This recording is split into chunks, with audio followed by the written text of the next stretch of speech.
Assalamualaikum warahmatullahi wabarakatuh. Kembali lagi di channel Jurnal Horor. Untuk cerita kali ini berjudul Sengkolo Mati.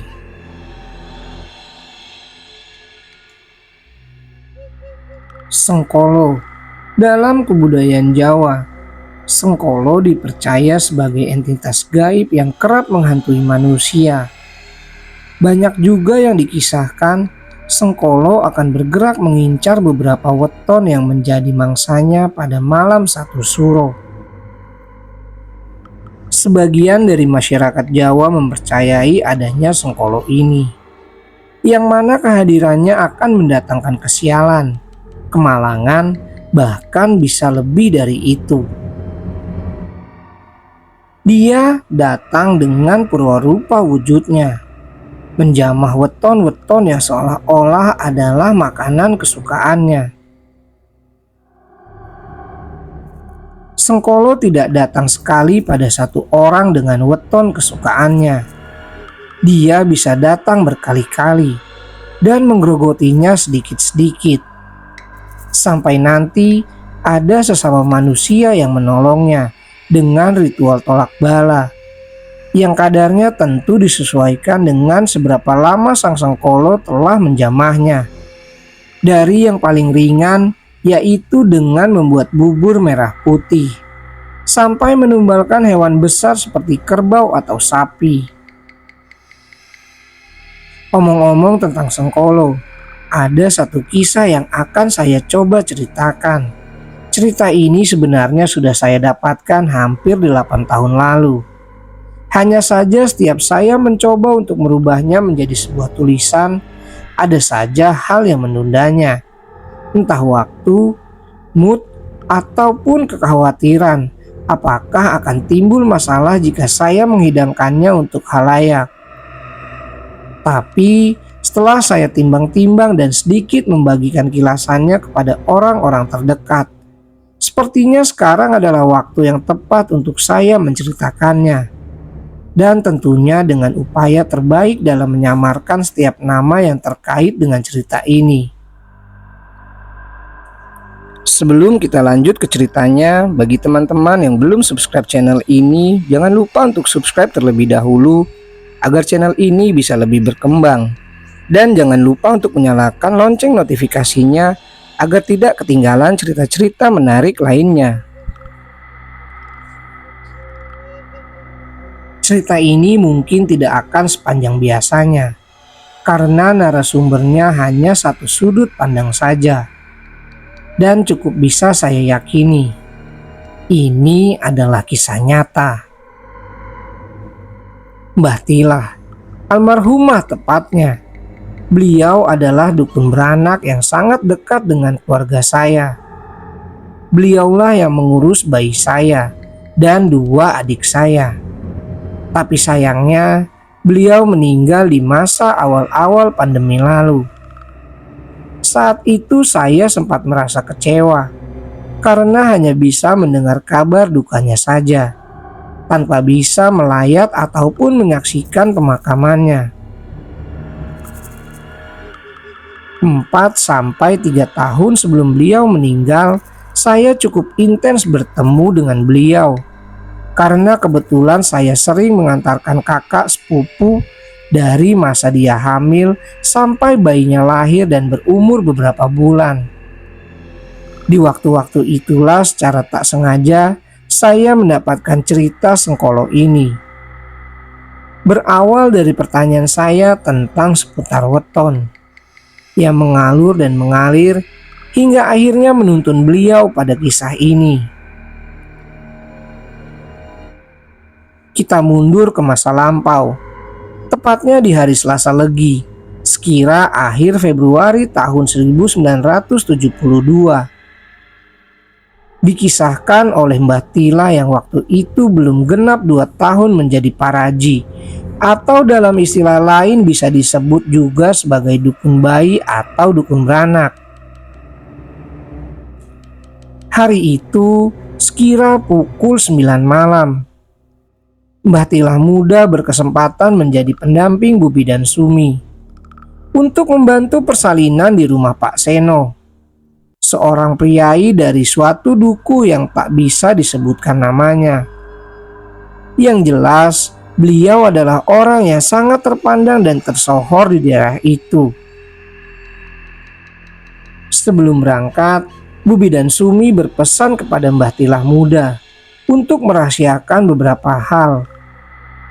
Jika nanti bayinya tak tertolong, kita harus menguburkannya diam-diam. Tapi kalau Gusti memberikannya hidup, jawab saja.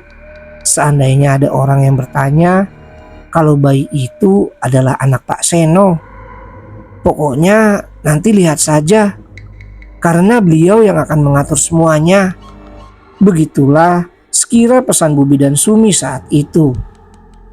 Karena ternyata mereka di sana bukan untuk membantu persalinan istri Pak Seno, melainkan anak gadisnya yang masih berusia belasan.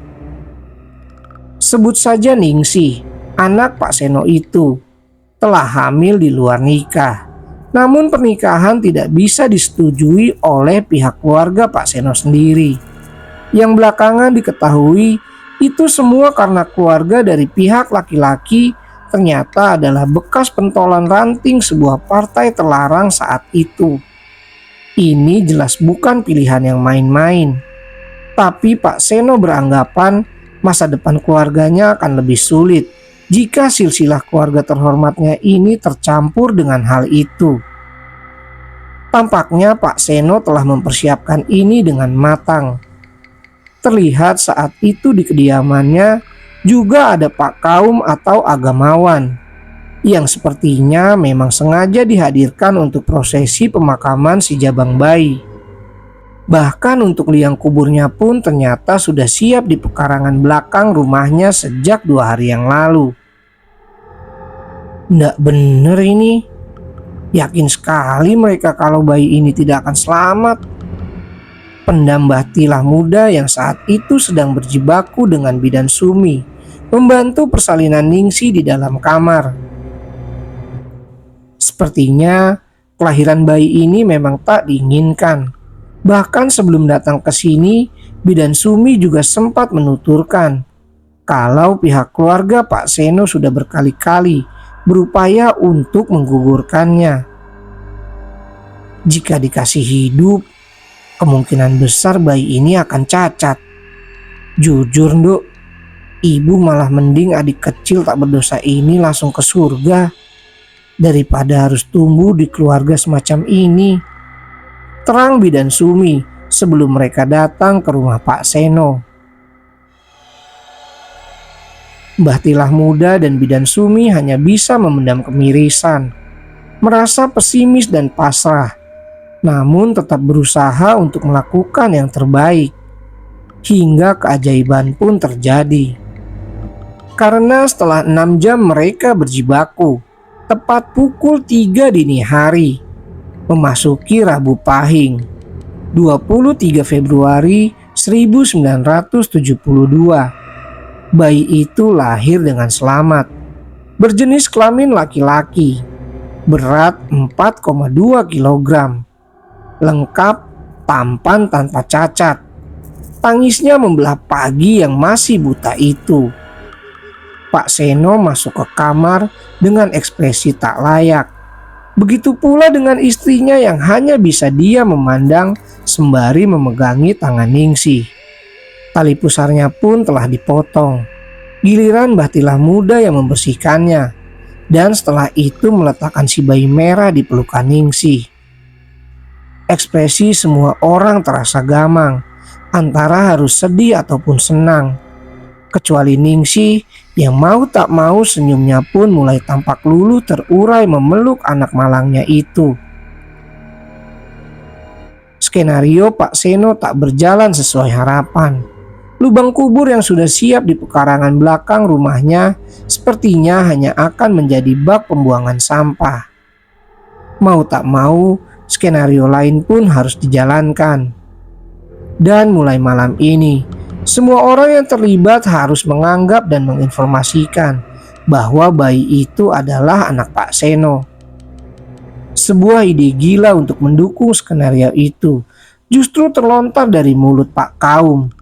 Agar meminimalisir kecurigaan, ia menyarankan supaya Pak Seno pura-pura menemukan bayi ini, agar pandangan orang-orang sekitar menganggapnya sebagai anak terbuang yang dirawat oleh keluarga Pak Seno.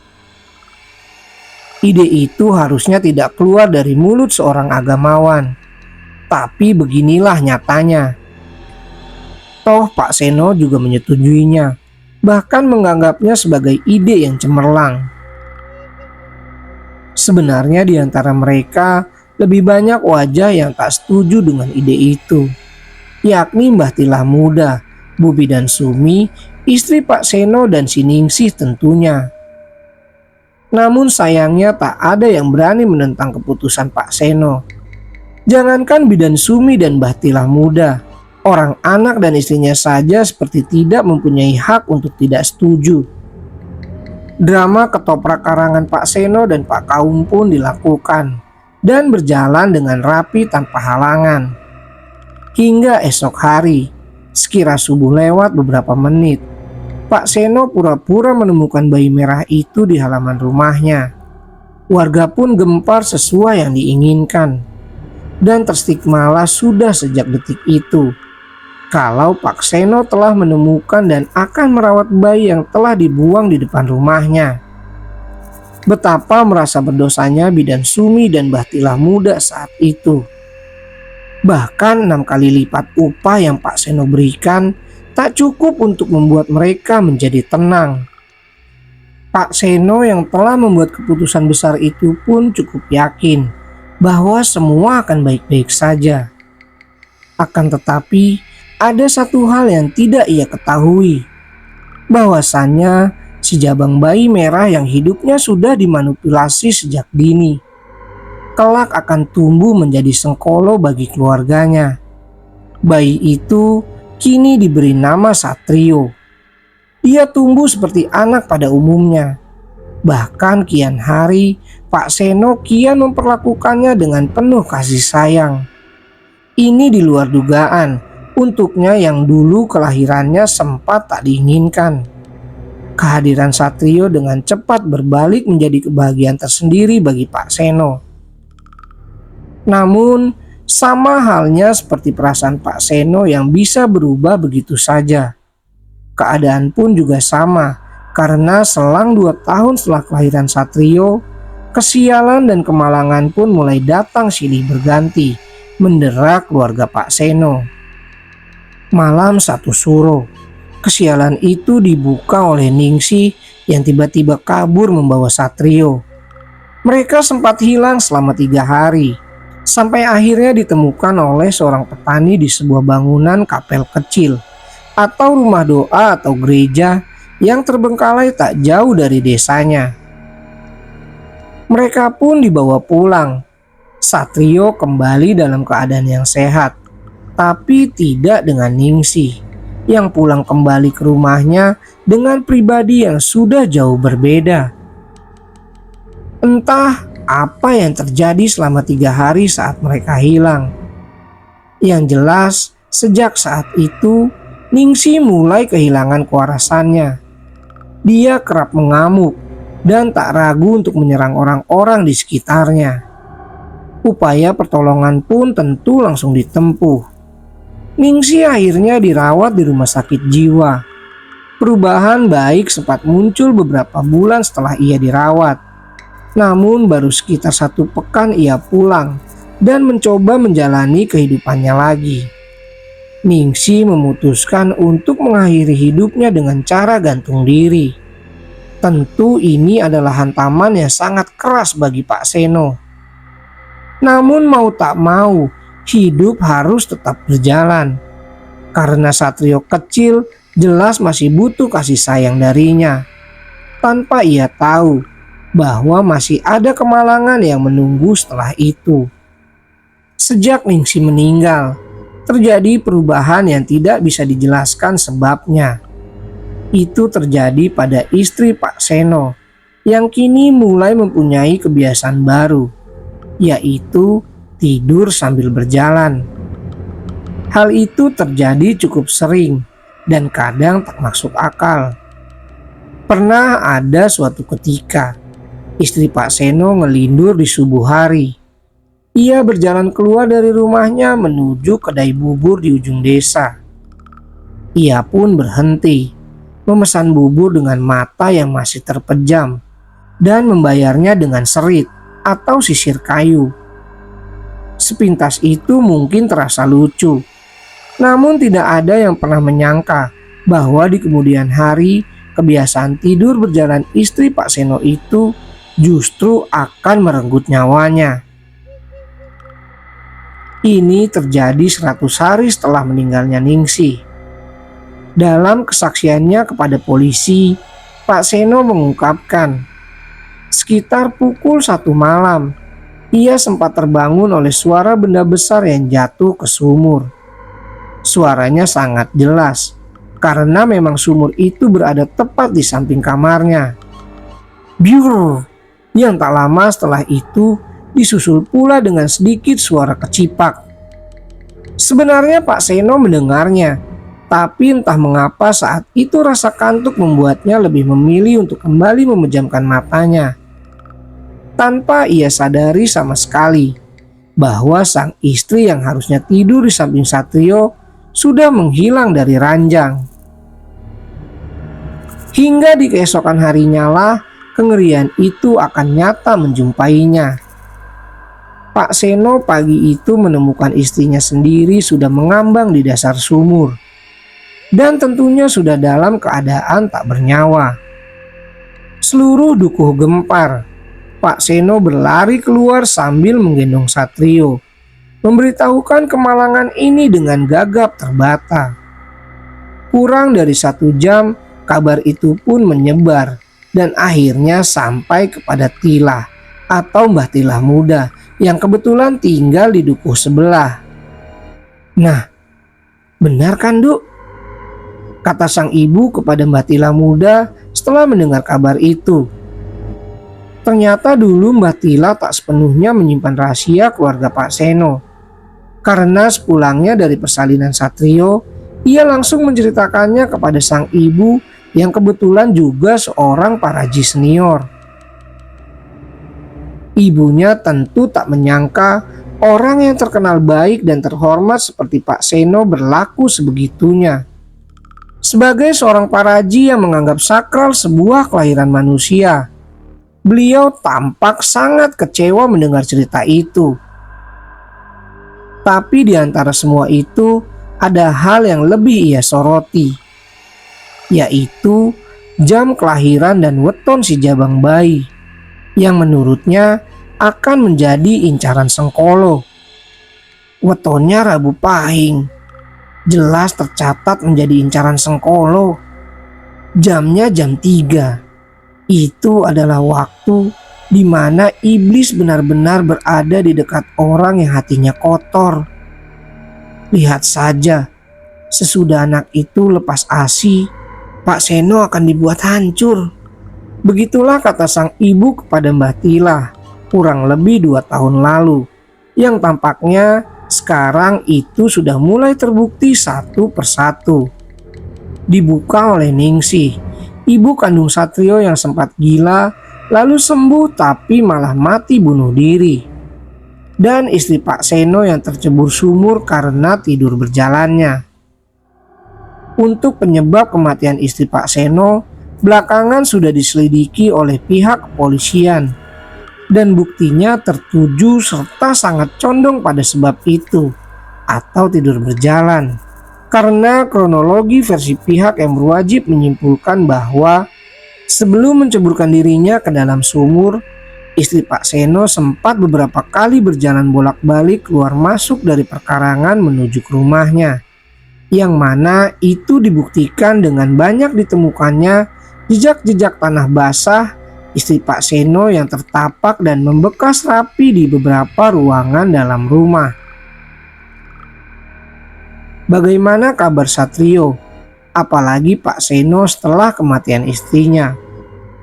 Menurut informasi dari Mbah Tilah selaku narasumber, setelah istrinya meninggal, Satrio mulai sering sakit-sakitan.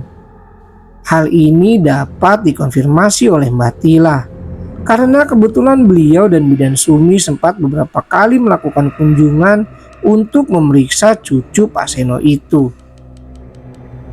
Namun dalam rentang waktu 1 atau 2 tahun kemudian, Pak Seno mengalami kebangkrutan. Untuk hal ini, Mbah Tila tidak mengetahui secara spesifik. Tapi yang jelas, pada akhirnya Pak Seno menjual rumahnya dan pindah bersama Satrio kecil kembali ke kampung halamannya di Yogyakarta. Hingga bertahun-tahun pun berlalu, tibalah masa sebuah kabar datang dengan sendirinya. Pak Seno kembali lagi ke Dukuh, tapi dengan membawa jenazah Satrio untuk dikuburkan di samping makam ibu kandungnya, yaitu Ningsih. Satrio meninggal di umur 6 atau 7 tahun karena sakit. Oke teman-teman, sekian untuk cerita horor kali ini. Untuk teman-teman yang baru bergabung, jangan lupa untuk subscribe dan like channel ini. Serta nantikan cerita-cerita horor menarik selanjutnya di channel Jurnal Horor. Assalamualaikum warahmatullahi wabarakatuh.